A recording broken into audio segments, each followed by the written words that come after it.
अब देखो प्रश्न 18.1 इसमें पहला सवाल दिया है कि एक पासे को फेंकने पर 4 से बड़ा अंक आने की प्रायिकता ज्ञात कीजिए। अब एक पासे में परिणाम कितने होते हैं? पहले परिणाम कितने होते हैं? 6। कौन कौन से? एक पासे में परिणाम कौन कौन से? 1 2 3 4 और 5 और 6। कितने परिणाम है? 6 परिणाम। 6 की घात 1 बराबर कितने आएंगे परिणाम? 6। ठीक है। अब इसमें पूछे 4 से बड़ा अंक, 4 से बड़ा अंक के कितने अंक है? 4 से बड़ा अंक ही पूछा केवल। कौन कौन से? 5 और 6। कितने अंक है? 2। ठीक है। तो इसमें प्रायिकता बराबर क्या आएगा? पीई बराबर सूत्र सारों में लगाना है। ठीक है। अनुकूल परिणाम बटा कुल परिणाम। ठीक है। अनुकूल परिणाम बटा कुल परिणाम। अनुकूल परिणाम कितने है? अनुकूल परिणाम कितने है? 2 बटा कुल परिणाम कितने हैं? 6 बराबर क्या आएगा? 1/3। ये इसका क्या आ जाएगा? आंसर। ठीक है। इसी प्रकार एक सिक्के को 2 बार उछाला जाता है तो दोनों बार चित्त आने की प्रायिकता ज्ञात कीजिए। तो एक सिक्के को 2 बार उछालने पर, एक सिक्के को 2 बार उछाल दो चाहे 2 सिक्कों को 1 बार उछाल दो, परिणाम एक ही है। अब इसमें से केवल वापस भाषा उतार दी आपको। तो एक सिक्के को 2 बार उछालने पर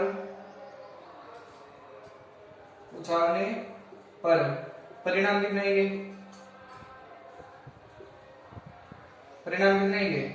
कितने सिक्के हैं? एक सिक्के को 2 बार उछाला है तो 2 की घात कितने आ जाएगी? 2। ठीक है। एक सिक्के को कितनी बार उछाला है? 2 बार। तो एक सिक्के को 2 बार उछालेंगे परिणाम कितने आएंगे? 4। कौन कौन से आएंगे? देखो head head tail tail, head tail head tail. 4 परिणाम है तो 4 का आधा कितना होता है? 2। 2 बार हेड 2 बार टेल। बाद में 2 के आधे कितने होते हैं? 1 हेड टेल। ठीक है। परिणाम कितने हैं? 4। अब इसमें पूछा है कि चित्त आने की प्रायिकता। तो चित्त किसको बोलते हैं? चित्त किसको बोलते हैं? हेड को बोलते हैं। तो चित्त या हेड आने के परिणाम कितने आएंगे? चित्त आने के परिणाम कितने हैं? दोनों बार चित्त आने के परिणाम, दोनों बार चित्त आने के परिणाम कितने हैं? दोनों बार चित्त कितनी बार आ रहे हैं? हेड कितनी बार आ रहा है? 1 बार ही तो आ रहा है। तो प्रायिकता बराबर क्या आएगी? पीई बराबर क्या आएगा? अनुकूल परिणाम बटा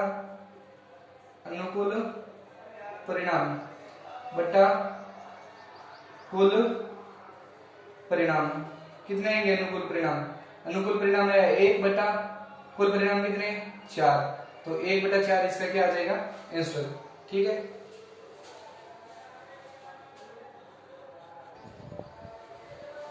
आगे देखो तीसरा सवाल में दिया है कि 1 से 17 तक की प्राकृत संख्याएं में से अभाज्य संख्या हो तो अभाज्य संख्या होने के परिणाम बताने आपको। तो 1 से 17 तक प्राकृत संख्या, तो प्राकृत संख्या कहां से शुरू होती है? प्राकृत संख्या 1 से शुरू होकर अनंत तक चलती है। तो यहाँ पर दिए हुए है, इसमें नाम दिया हुआ है प्राकृत संख्या, तो कंफ्यूज मत होना। 1 से अनंत तक चलती है उसे प्राकृत संख्या कहते हैं। यहाँ पर 1 से 17 तक दी हुई संख्या, तो 1 से 17 तक संख्या लिख लो। 1 2 3 4 5 6 7 8 9 10 11 12 13 14 15 16 और 17। तो यहाँ पर लिख सकते हैं कि 1 से 17 तक प्राकृत संख्या बराबर कितनी है? कितने परिणाम है? 17 परिणाम है। कितने परिणाम है? 17। ठीक है। अब इनमें से आपको क्या करना है? अभाज्य संख्या छांटनी है। तो अभाज्य संख्या कितनी है? अभाज्य संख्या, इसमें से अभाज्य संख्या बताओ। अभाज्य संख्या की परिभाषा क्या होती है? अभाज्य संख्या कौन सी होती है? जिस संख्या में 1 का व खुद की संख्या का भाग पूरा जाता है उसे अभाज्य संख्या कहते हैं। अब इनमें से छांटना है। देखो 1 ना तो अभाज्य है ना ही भाज्य है। ठीक है। 2 में किसका भाग जा रहा है? 1 का व खुद का 2 का ही जा रहा है। 1 तो 2 हो गई। 3 में 1 का व खुद का जाता है तो 3 हो गई अभाज्य संख्या। 4 में देखो 1 का भी जा रहा है, 2 का भी जा रहा है, 4 का जा रहा है, तो 4 अभाज्य संख्या नहीं है, भाज्य संख्या है।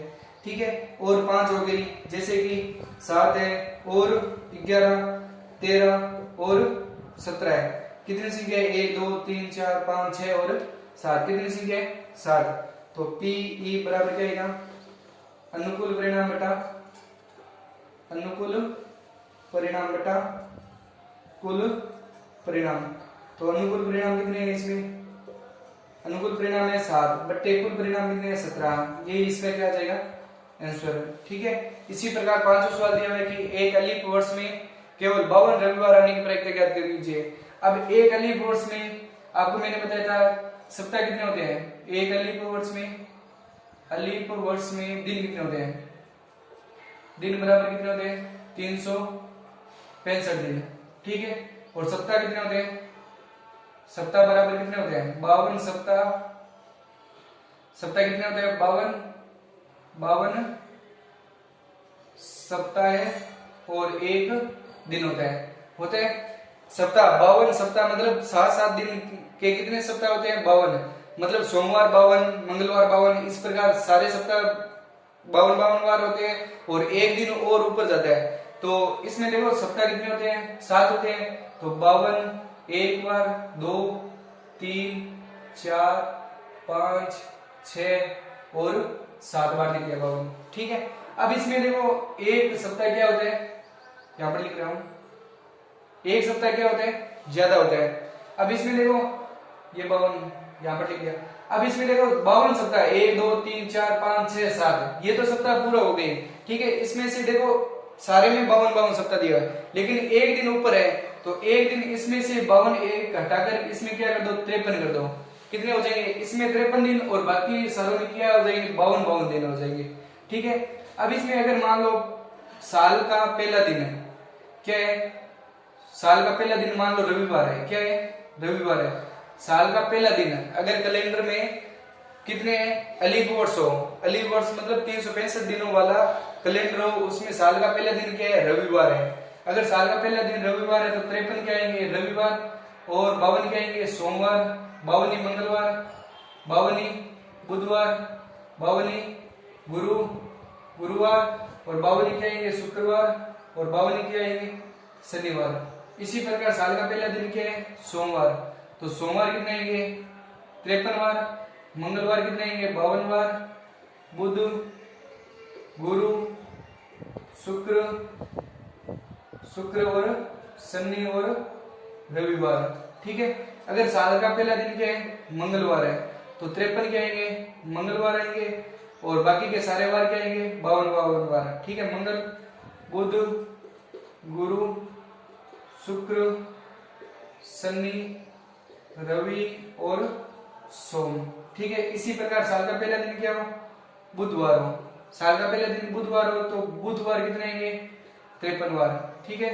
और गुरुवार कितने आएंगे? 52, शुक्र भी 52 और शनि भी 52 और रवि भी 52 और सोमवार भी 52 और मंगलवार भी क्या आएंगे? 52। ठीक है। अगर साल का पहला दिन क्या हो? गुरुवार हो।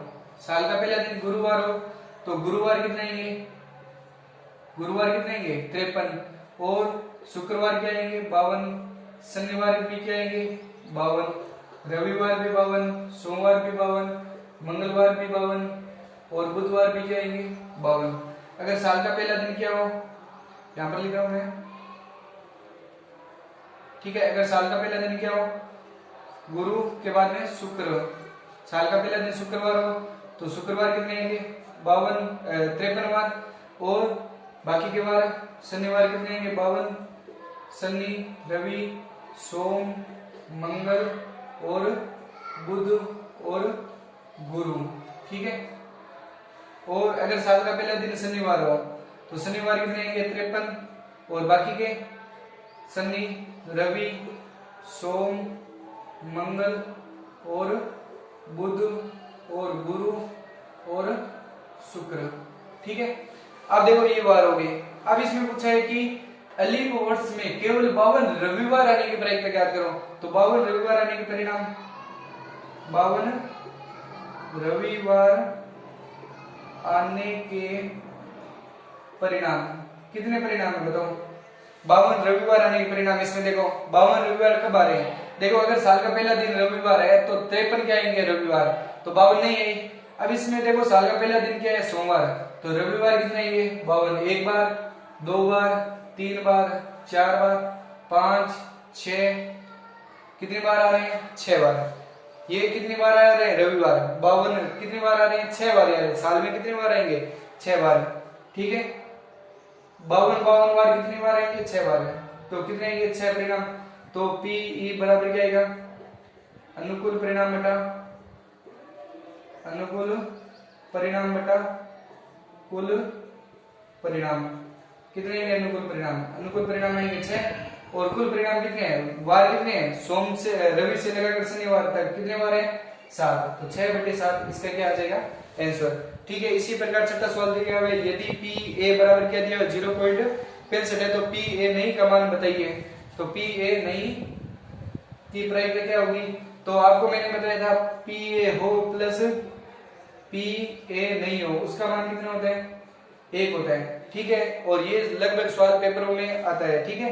अब इसमें देखो पी ए का मान दिया हुआ 0.65, तो पी ए नहीं का मान हमको क्या करना है ज्ञात करना है, बराबर क्या आएगा 1, और पी ए नहीं बराबर क्या आएगा 1 में से 0.65 क्या कर दो घटा लो, 1 में से 0.65 घटाएंगे तो क्या बचेगा, 1 में से 0.65 घटाया 0. क्या आएगा 35, इसका क्या आ जाएगा आंसर, ठीक है। इसी प्रकार 6 सवाल कंप्लीट। अब इसमें सातवां सवाल दिया है, दो सिक्के को एक बार उछालने पर अधिक से अधिक पट आने की प्रायिकता ज्ञात कीजिए, अधिक से अधिक पट आने के परिणाम बताइए। अब इसमें दो सिक्के का दिया है, तो दो सिक्कों में परिणाम कितने होते हैं, दो सिक्कों में परिणाम, दो सिक्के में परिणाम 2 की घात 2 बराबर कितने परिणाम 4, कौन कौन से, head head, tail tail, head tail, head tail, ये कितने परिणाम है 4 परिणाम। अब इसमें पूछा है अधिक से अधिक एक पट, अधिक से अधिक एक पट अनेक प्रायिकता ज्ञात करनी है, ठीक है। क्या ज्ञात करना है, अधिक से अधिक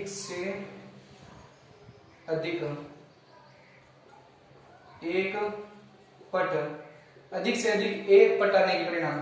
तो अधिक से अधिक पट किसको बोलते हैं, टेल को, अधिक से अधिक एक पट, और हेड को क्या बोलते हैं, अधिक से अधिक एक पट को क्या बोलते हैं टेल। अधिक से अधिक एक पट आने के परिणाम बताइए, तो एक परिणाम कौन कौन से होंगे, देखो एक परिणाम तो आना ही आना चाहिए, कौन कौन से, या तो दोनों ही क्या आएंगे हेड, दोनों ही क्या आएंगे हेड, या हेड टेल या टेल हेड, दोनों ही क्या नहीं ले सकते टेल।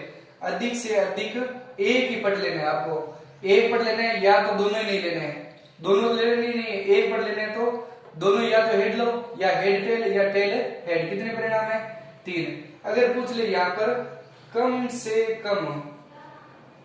कम एक पट, तो आपको क्या लेना है परिणाम, एक पट बराबर क्या लेना है, दोनों या तो हेड या हेड टेल या टेल हेड। परिणाम कितने आएंगे 3 आएंगे। कम से कम पूछेंगे तो भी परिणाम 3, और अधिक से अधिक पूछेंगे तो भी परिणाम कितने आएंगे 3। लेकिन इसमें पूछा है कि अधिक से अधिक एक बार पट लेना है तो दोनों क्या लेने हैं आपको हेड लेने हैं। अब इसमें कम से कम एक बार लेने हैं तो आपको दोनों क्या लेने हैं टेल लेने हैं। तो इसमें परिणाम क्या आएंगे पी बराबर अनुकूल परिणाम बटा कुल परिणाम, अनुकूल परिणाम बटा कुल परिणाम। कितने आ जाएंगे, कितने आएंगे 3 कुल परिणाम कितने 4। ये इसका क्या आ जाएगा आंसर, ठीक है। इसी प्रकार एक पासे को 2 बार उछाला जाता है, एक पासे को कितनी बार उछाला जाता है 2 बार। एक पासे को 2 बार उछालने पर परिणाम कितने आएंगे 36 परिणाम आएंगे। तो 36 परिणाम लिख लोगे, ठीक है। अब इसकी प्रायिकता क्या कीजिए कि नो हो या नो है, तो इसके नो होने के परिणाम कितने हैं, कौन कौन से है, देखो नो होने के परिणाम है 3 6 या 3 6 3 6, एक तो परिणाम ये हो गया, और 3 6 या 4 5 या 5 4 या 6 3। ठीक है, ये कितने परिणाम है? 4 परिणाम। तो 9 होने के परिणाम कितने हैं? अनुकूल परिणाम बटा कुल परिणाम। तो अनुकूल परिणाम बटा कुल परिणाम, अनुकूल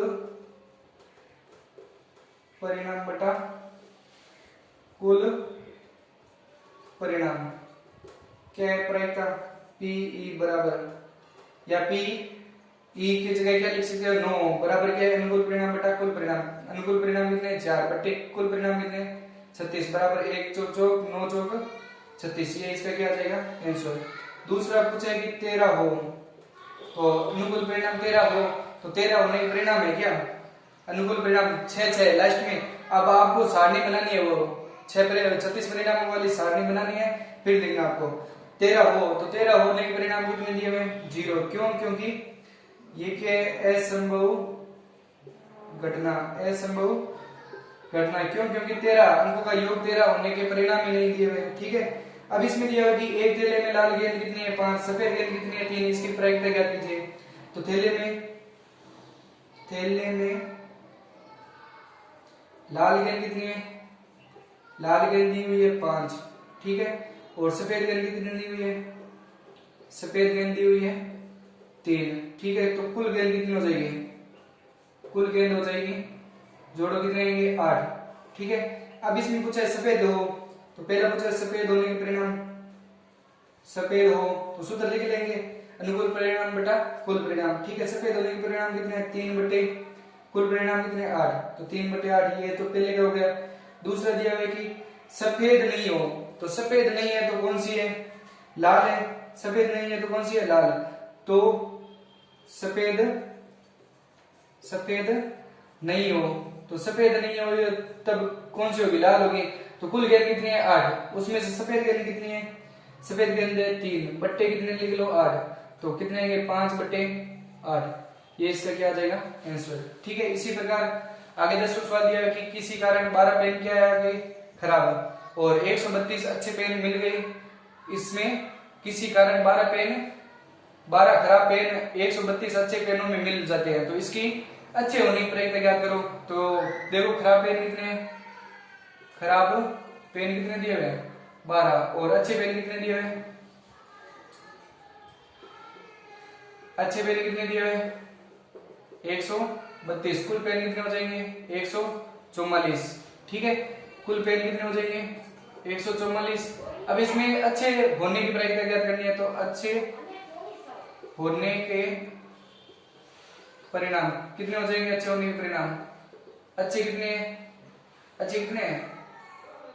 अच्छे होने के परिणाम 132 बटे 144। इसको काटेंगे कितने? 11 बटा 12। काट कर देख लेना, इतने उतरेंगे 11 बटे 12। अब इसमें दिए हुए 11वां सवाल, 52 पत्तों की गड्डी में से एक पत्ता निकाला जाता है। इसमें पत्ता नाम तो एक ही आएगा, लेकिन आपको पत्ते ध्यान रखना है कौन कौन से निकाले हैं। एक पत्ता निकालने की प्रक्रिया ज्ञात कीजिए। लाल रंग का गुलाम, तो लाल रंग के गुलाम कितने होते हैं? 10 में लिख रहे हैं, अनुकूल परिणाम बटा कुल परिणाम। ठीक है, लाल रंग का गुलाम, लाल रंग के गुलाम कितने हैं? 2 बटे 52 बराबर क्या आएगा? 1 बटा कितने आएंगे? 26। ठीक है, ये इसका आंसर। फिर लाल रंग का पत्ता, तो लाल रंग के पत्ते कितने हैं? 26 बटे 52 बराबर 1 बटा 2। ठीक है, अब इसमें पूछा है पान का इका। पान का इका कितने हैं? लाल पान का ही तो इका 1 बटे 52। ये इसका आंसर है। ईंट की बेगम कितनी है? 4 ईंट की बेगम कितनी है? 1 बटे 52। ठीक है, और हुक्म का पता कितने हैं? 13 बटे 52। कितने? ये 13 का 13 चौके 52। ये इसका क्या आ जाएगा? आंसर। ठीक है,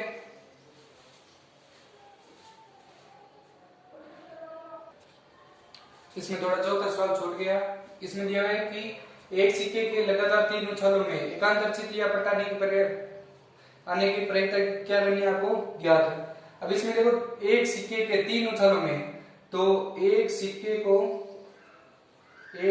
को 3 बार उछालने पर उछालने पर परिणाम कितने आएंगे, 2 की घात कितनी है 3 बराबर कितने आएंगे परिणाम 8। कौन कौन से, 4 बार हेड और 4 बार टेल, 2 बार हेड 2 बार टेल, 2 बार हेड 2 बार टेल, 1 बार हेड 1 बार tail, head tail head tail head tail, कितने परिणाम है 8 परिणाम। ठीक है, कितने परिणाम हो गए 8। अब इसमें दिया है कि एकांतर चित्त या पट आने के